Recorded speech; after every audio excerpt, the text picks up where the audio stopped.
Hello ಎಲ್ರಿಗೂ welcome back to my YouTube channel guys. So ಇವತ್ತು ಏನಕ್ಕೆ ಇಷ್ಟು ಬೇಗ ಎದ್ದಿರೋದು ಅಂತಂದರೆ ನಮ್ಮ ಕಾಲೇಜಲ್ಲಿ ನಮ್ಮನ್ನ ಇಂಡಸ್ಟ್ರಿಯಲ್ ವಿಸಿಟ್ಗೆ ನಮ್ಮನ್ನ ಕರ್ಕೊಂಡು ಹೋಗ್ತಾ ಇದ್ದಾರೆ. ಅದಕ್ಕೇನೆ ಇಷ್ಟು ಬೇಗ ಎದ್ದಿರೋದು. ಅದು ಕಷ್ಟಪಟ್ಟು ಎದ್ದಿರೋದು. 4:15ಗೆ ಅಲಾರಾಮ್ ಇಟ್ಟಿದ್ದು, ಬಟ್ ಅದಕ್ಕಿಂತ ಮುಂಚೆನೇ ಎಚ್ಚರ ಆಗಿತ್ತು ನನಗೆ. ಅದಕ್ಕೆ ಇನ್ನೇನು ಮಾಡೋದು, ಮತ್ತೆ ಮಲ್ಕೊಂಡ್ರೆ ಎದ್ದೊಳಕ್ಕಾಗಲ್ಲ ಅಂದ್ಬಿಟ್ಟು ಎದ್ಬಿಟ್ಟು ಹೋಗಿದ್ದೆ ಸೀದಾ ಸ್ನಾನ ಎಲ್ಲ ಮಾಡಿ ಮುಗಿಸ್ಕೊಂಡು ರೆಡಿಯೆಲ್ಲ ಆಗಿಬಿಟ್ಟೆ. ನನ್ನ ಜೊತೆ ನಮ್ಮಮ್ಮನೂ ಎದ್ದೊಳಿದ್ರು, ಯಾಕಂದರೆ ಟಿಫನ್ ಮಾಡ್ಕೊಡ್ಬೇಕಿತ್ತು. ಅದಕ್ಕೇ ಅವರು ಎಲ್ಲ ಟಿಫನ್ ಎಲ್ಲ ಮಾಡಿಕೊಟ್ರು. ನಾನು ಎಲ್ಲ ರೆಡಿಯೆಲ್ಲ ಆಗಿಬಿಟ್ಟು ಬಸ್ ಸ್ಟಾಪಿಗೆ ನಮ್ಮ ಹತ್ರ ಡ್ರಾಪ್ ಮಾಡಿಸ್ಕೊಂಡೆ. ಅದಾದಮೇಲೆ ಬಸ್ಸಿಗೆ ವೆಯ್ಟ್ ಮಾಡಿದ್ವಿ ನಾನು ಮತ್ತು ನನ್ನ ಫ್ರೆಂಡು. ಬಟ್ ಬಸ್ ಯಾವುದೂ ಬರೋ ಥರ ಕಾಣಿಲ್ಲ. ಸೊ ತುಂಬ ಬೇಗನೆ ಹೊರಟಿದ್ವಿ ಅಲ್ಲಿ ಬಸ್ ಸ್ಟಾಪ್ ಹತ್ರ. ಅದಕ್ಕೇ ಆಮೇಲೆ ಇನ್ನೇನು ಮಾಡೋದು ಅಂತ ಅಂದ್ಬಿಟ್ಟು ಆಟೋದಲ್ಲೇ ಹೋದ್ವಿ ನಾನು ಮತ್ತು ನನ್ನ ಫ್ರೆಂಡು. ಅದಾದಮೇಲೆ ನಮ್ಮ ಟೀಚರ್ಸ್ ಏನು ಹೇಳಿದರು, 6:30 ಅಷ್ಟರಲ್ಲಿ ಕಾಲೇಜಲ್ಲಿ ಇರಬೇಕಂತ. ಬಟ್ ನಾವು 6:30ಗೆ ಅಷ್ಟರಲ್ಲೇ ಹೋಗಿದ್ವಿ.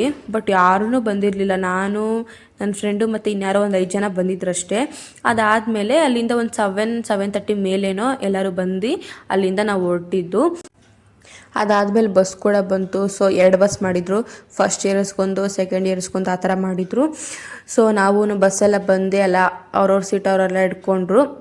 ಅದಾದಮೇಲೆ ಒಂದು ಸ್ವಲ್ಪ ಹೊತ್ತು, ಒಂದು 10 ನಿಮಿಷ ಆದಮೇಲೆ ಎಲ್ರಿಗೂ ಅದೇನು ಜೋಶಿತ ಗೊತ್ತಿಲ್ಲ, ನಾವೆಲ್ಲರೂ ಡ್ಯಾನ್ಸು ಸ್ಟಾರ್ಟ್ ಮಾಡ್ಕೊಂಬಿಟ್ವಿ. ಡ್ಯಾನ್ಸು, ಸಾಂಗು ಎಲ್ಲ ಆವಾಗಲೇ ಇರೋ ಎನರ್ಜಿ ಎಲ್ಲ ತೋರಿಸ್ಕೊಂಬಿಟ್ವಿ ಟಿಫನ್ ಮಾಡ್ದೇ. ಸೊ ಎಲ್ಲ ಒಂದು ಸ್ವಲ್ಪ ಹೊತ್ತು ಆದಮೇಲೆ ಟಿಫನ್ಗೆ ಅಂದ್ಬಿಟ್ಟು ನಿಲ್ಲಿಸಿದ್ರು ಒಂದು ಅರ್ಧ ಗಂಟೆ ನನಗೆ. ಸೊ ಅಲ್ಲೆಲ್ಲ ಟಿಫನ್ ಎಲ್ಲ ಮಾಡಿಕೊಂಡು ವೀಡಿಯೋ, ಫೋಟೋಸ್, ರೀಲ್ಸ್ ಎಲ್ಲ ಮಾಡಿಕೊಂಡು ಫುಲ್ ಎಂಜಾಯ್ ಮಾಡಿಕೊಂಡು ಅಲ್ಲಿ ಇದ್ವಿ. ಅದಾದಮೇಲೆ ನಾವು ಆ್ಯಕ್ಚುಲಿ ಇಲ್ಲಿಂದ ಹೊರಟಿದ್ದೆ 7:30 ಮೇಲಲ್ವಾ. ಸೊ ಇಲ್ಲಿಂದ ನಾವು 7:30 ಮೇಲೆ ಹೋಗ್ಬಿಟ್ಟು 12 ಗಂಟೆಗೆ ಹೋಗಿದ್ದೀವಿ ಅಲ್ಲಿಗೆ. ಕರೆಕ್ಟಾಗಿ ಅಲ್ಲಿ 12 ಗಂಟೆಗೆ ಅಲ್ಲಿ ತಲುಪಿದ್ವಿ ನಾವು. ಅದಾದಮೇಲೆ ಇನ್ನೇನು ಮಾಡೋದು ಅಂತ ಅಂದ್ಬಿಟ್ಟು ಅಲ್ಲಿ ಕರ್ಕೊಂಡು ಹೋದ್ರು ನಮ್ಮನ್ನ. ಯಾವುದೋ ಒಂದು ಪ್ಲೇಸಿಗೆಲ್ಲ ಕರ್ಕೊಂಡು ಹೋಗ್ಬಿಟ್ಟು ಅಲ್ಲಿ ಅಂದರೆ ವ್ಯವಸಾಯ ಬಗ್ಗೆ, ಅಲ್ಲಿ ಫಾರ್ಮರ್ಸ್ದು ಒಂದು ಬಗ್ಗೆ ನಮಗೆ ಹೇಳಿದ್ರು. ಅಂದರೆ ಯಾವ ಥರ ಅವ್ರು ಕಷ್ಟಪಡ್ತಾರೆ, ಯಾವ್ಯಾವ ಥರ ಏನೇನು ಮಾಡ್ತಾರೆ, ಅಂದರೆ ಯಾವ ಥರ ಬೆಳೀತಾರೆ, ಅದು ಇದು ಅಂತ ಏನೇನೋ ಎಕ್ಸೆಟ್ರಾ ಏನೇನೋ ಎಲ್ಲ ಹೇಳ್ಕೊಟ್ರು. ತುಂಬ ನಮ್ಗೆ ಹೆಲ್ಪ್ ಆಯಿತು ಅದರಿಂದ. ಸೊ ನಾವೆಲ್ಲ ತಿಳ್ಕೊಂಡ್ವಿ ಯಾವ ಥರ ಕಷ್ಟಪಡ್ತಾರೆ. ನಾವು ತಿನ್ನೋ ಟೈಮಲ್ಲಿ ಎಲ್ಲ ಬಿಸಾಕ್ಬಿಡ್ತೀವಿ ಏನು ಯೋಚನೆ ಮಾಡ್ತೇನೆ. ಬಟ್ ಅಲ್ಲೆಲ್ಲ ಪ್ರತಿಯೊಂದು ನಮ್ಗೆ ಹೇಳುವಾಗ ನಮಗೆ ರಿಯಲೈಸ್ ಆಗ್ತಿತ್ತು. ಸೊ ಅವ್ರು ಎಷ್ಟು ಕಷ್ಟಪಟ್ಟು ಮಾಡ್ತಾರೆ, ನಾವೇನು ಯೋಚನೆ ಮಾಡ್ದೇ ಒಂದು ತುತ್ತಿರ್ಬೋದು, ಎಷ್ಟೊಂದು ತುತ್ತಿರ್ಬೋದು ಬಿಸಾಕ್ಬಿಡ್ತೀವಿ ಏನು ಯೋಚನೆ ಮಾಡ್ದೇ. ಬಟ್ ಅವರು ಅದೆಲ್ಲ ವ್ಯವಸಾಯ ಮಾಡುವಾಗ ಮತ್ತು ಕಷ್ಟಪಡುವಾಗ ನಮ್ಗೆ ಗೊತ್ತಿರಲ್ಲ. ಸೊ ನಾವು ನೋಡಿರಲ್ಲ ಅಲ್ವಾ. ಸೊ ಅದೆಲ್ಲ ನಮಗೆ ಹೇಳಿದ್ರು ಅವರು, ಯಾವ ಥರ ಹೆಂಗೆ ಎಷ್ಟು ಕಷ್ಟಪಡ್ತಾರೆ ಏನು ಅಂತ. ಆಮೇಲೆ ನಮಗೂ ಸ್ವಲ್ಪ ಎಕ್ಸ್ಪೀರಿಯೆನ್ಸ್ ಮಾಡಿಸಿದ್ರು ನಮಗೆ. ಅವಾಗೂ ನಮ್ಗೆ ಗೊತ್ತಾಯಿತು. ಇಷ್ಟಕ್ಕೇ ನಮಗೆ ಸುಸ್ತಾಗೋಯ್ತು ಹಂಗೆ ಹೆಂಗೆ ಅಂತ ಹೇಳ್ತೀವಿ. ಬಟ್ ಅವರಂತೂ ಅದಿಲ್ಲ ಅಂತಂದರೆ, ಅಂದರೆ ಕಷ್ಟಪಟ್ಟಿಲ್ಲ ಅಂತಂದರೆ ಅವ್ರಿಗೆ ದುಡ್ಡು ಸಿಗಲ್ಲ ಅಲ್ಲ. ಸೊ ಅದೆಲ್ಲ ಎಕ್ಸ್ಪೀರಿಯೆನ್ಸ್ ಎಲ್ಲ ಮಾಡಿಸಿದ್ರು ನಮಗೂ. ಅದಾದಮೇಲೆ ಸ್ವಲ್ಪ ಜೇನುಗಳದ್ದು ಬಗ್ಗೆನೂ ಸ್ವಲ್ಪ ಹೇಳಿದ್ರು.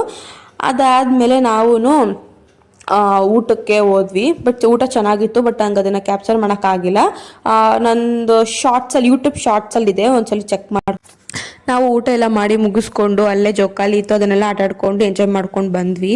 ಬಟ್ ನಂಗೊಂದು ಬೇಜಾರಿತ್ತು ಗೈಸ್, ಏನು ಕ್ಯಾಪ್ಚರ್ ಮಾಡೋಕ್ಕಾಗಿಲ್ಲ. ಬರೀ 4 ನಿಮಿಷ ವೀಡಿಯೋ ಅಷ್ಟೇ ಆಗಿದೆ. 4 ಅಲ್ಲ 3 ನಿಮಿಷ ಅನ್ಕೋತೀನಿ. ಅದಕ್ಕೇ ಎಷ್ಟಾಗಿತ್ತು ನಾನು ಅಷ್ಟೇ ಕ್ಯಾಪ್ಚರ್ ಮಾಡಿ ಅಪ್ಲೋಡ್ ಮಾಡಿದ್ದೀನಿ ಅಷ್ಟೇ. ಸೊ ಅಲ್ಲಿಂದ ಬರೋಷ್ಟರಲ್ಲೇ ಆಗಿತ್ತು ಗೈಸ್. ಒಂದು 9:30 ಏನೋ ಆಗಿತ್ತು ಅನ್ಕೋತೀನಿ.